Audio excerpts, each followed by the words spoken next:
Bienvenue sur cette nouvelle vidéo. On va peindre ensemble aujourd'hui de jolies plumes de paon très fraîches, très colorées. Vous allez voir, c'est très amusant à faire et assez rapide. Si vous êtes débutant aussi, ce tuto est tout à fait adapté pour vous, donc allez-y, lancez-vous.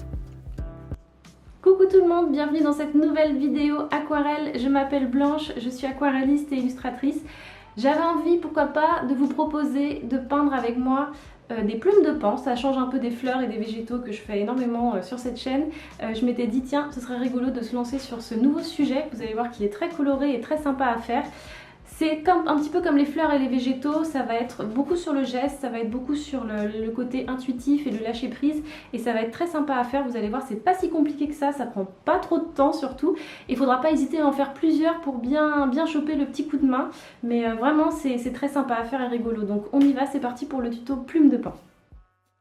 On commence donc ce tuto par une petite introduction du matériel, et j'ai donc Elvis à côté de moi dans mon plan de travail qui s'est gentiment incrusté dans mon cadre. Il sera là en soutien.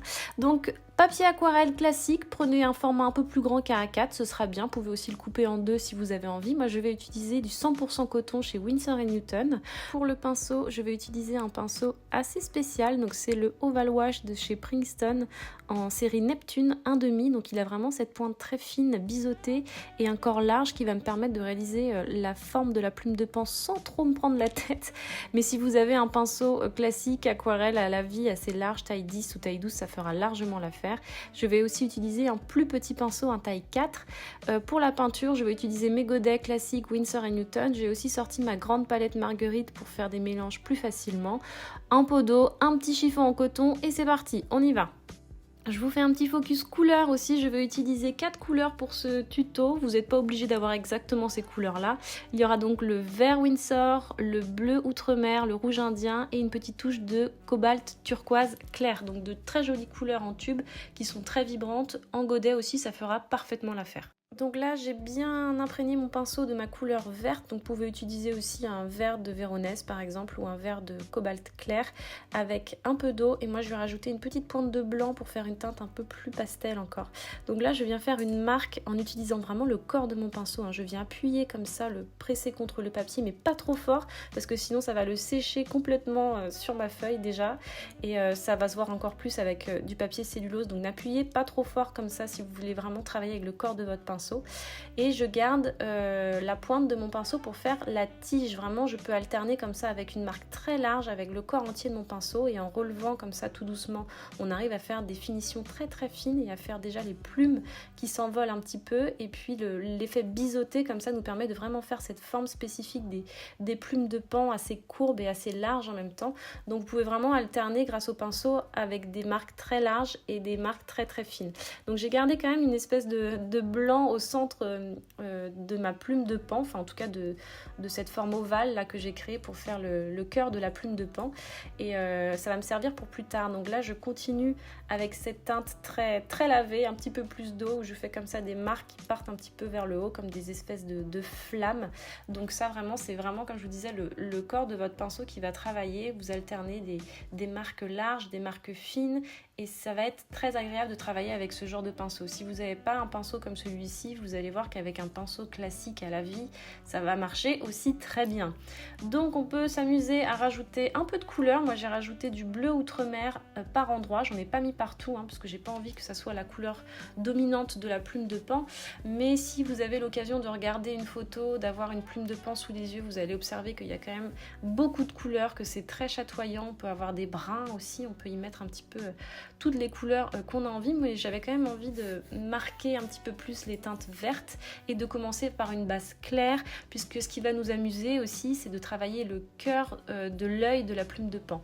Donc je vais utiliser là maintenant un pinceau taille 10. Je pourrais aussi passer avec mon plus petit pinceau, mais là je suis repassée sur le Princeton Héritage qui est vraiment un peu plus nerveux sur la pointe et qui me permet vraiment de faire des tiges comme ça très fines juste avec la pointe, et c'est ce qui m'intéresse vraiment, d'alterner entre des effets très légers et très volatiles comme ça pour marquer la légèreté de ces plumes qui sont collées à la tige. Donc à partir de maintenant, hop, on passe au brun. Donc là je vais sur le rouge indien, donc je charge bien mon pinceau pinceau. Donc je suis toujours avec le même pinceau. Là je suis revenue sur un taille 10 parce que je trouve que j'aurais quand même un petit peu plus d'aisance. Donc c'est resté encore un peu humide, ce qui fait que je fais un ovale comme ça, une forme d'œuf au cœur du premier ovale que j'ai créé. Et là le trait va déjà se diffuser un petit peu en fondu de couleur, ce sera très joli. Et là je passe sur le cobalt turquoise clair et je vais venir faire une petite marque, un petit sourire entre guillemets, juste en dessous de mon premier trait brun en rouge indien, et je lui fais comme ça un petit œil déjà au centre. Ça fait c'est vraiment un demi-cercle ou un C comme ça assez large que vous faites en couleur très intense avec très peu d'eau mais beaucoup de pigments. Donc tout ça est encore assez humide, donc je vais en profiter pour faire une couleur maintenant très très très intense. Donc là ça va être violet Winsor et indigo, donc c'est vraiment deux couleurs très fortes, très intenses, mais j'ai vraiment envie de marquer quelque chose de très très fort au centre de l'œil de la plume de pan pour bien marquer justement l'effet très foncé et qui accroche justement l'œil quand on regarde la plume de pan. C'est ce centre très foncé.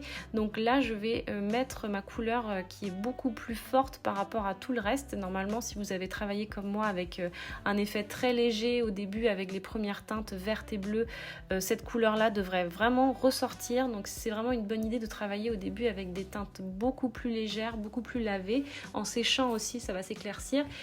Donc n'hésitez pas à revenir sur votre plume en lui rajoutant d'autres plumes, parce qu'en fait c'est plein de petites plumes qui composent cette grande plume, hein. C'est vraiment ces effets très, très volatiles qu'on a envie de reproduire, et c'est l'effet qui est recherché. Donc n'hésitez pas à rajouter d'autres petits traits comme ça en mettant bien votre pinceau à la verticale et en utilisant d'abord des teintes claires et après vous allez sur le foncé.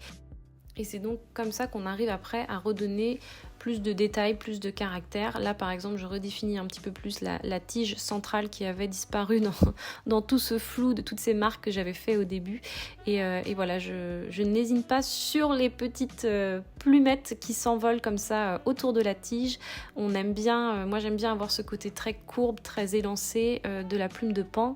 Voilà, c'est une bonne idée de la faire comme ça. Vous pouvez la faire aussi très très droite, un peu plus rigide, mais moi j'avais très envie de travailler ce côté un peu plus élancé. Avec votre petit pinceau, maintenant c'est le moment de revenir, comme je disais, avec des détails.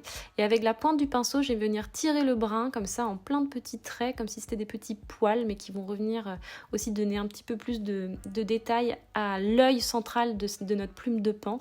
On a vraiment besoin que notre œil justement à nous s'accroche à cette partie centrale de la plume, donc n'hésitez pas maintenant que tout est un peu plus sec à redonner plus de détails. Donc si vous avez l'occasion de voir une plume de pan, si vous en avez une sous les yeux, vous pourrez observer justement tous ces petits détails qui font la finition de votre aquarelle, qui feront toute la saveur de votre aquarelle. C'est à partir de maintenant de mettre l'accent sur les détails. Donc maintenant un petit pinceau sera très utile. Moi je sais que j'aime beaucoup travailler d'abord avec un pinceau large puis avec un pinceau fin pour me permettre de travailler plus en détail. Donc là je redonne encore des petites plumes volatiles autour de l'œil. J'ai remis encore du vert autour de mon centre très, très coloré, et là je donne encore plein de petits pointillés bruns pour redonner un petit peu plus cette forme ovale et bien définir le cœur de la plume de pan.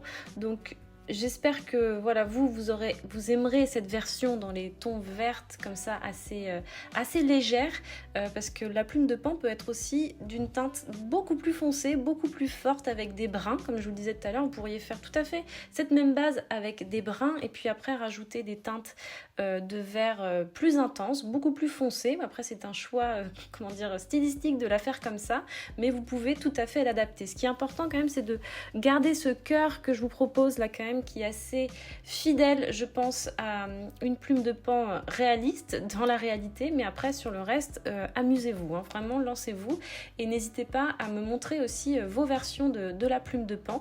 Là moi ce que je vais faire, c'est que je vais en faire une autre à côté parce que je suis partie sur un format un peu plus grand qu'un A4, mais j'avais tout cet espace vide qui me gênait, donc je vais lui faire une autre petite sœur à côté en timelapse un peu plus rapidement pour que vous puissiez voir pourquoi pas une autre version que là j'ai faite dans des teintes un peu plus bleutées.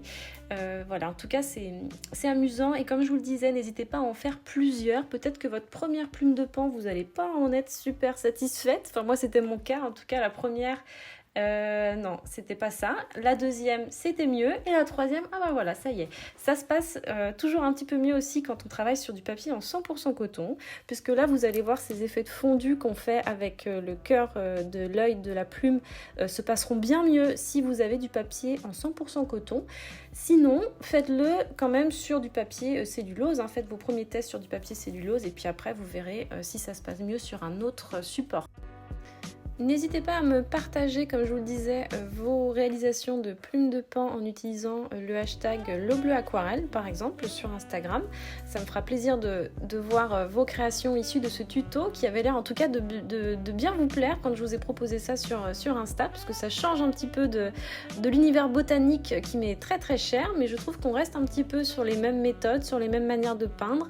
Donc allons-y, amusons-nous avec les plumes de pan. Voilà le petit instant mignonnerie avec Elvis qui n'a pas bougé de son petit coin.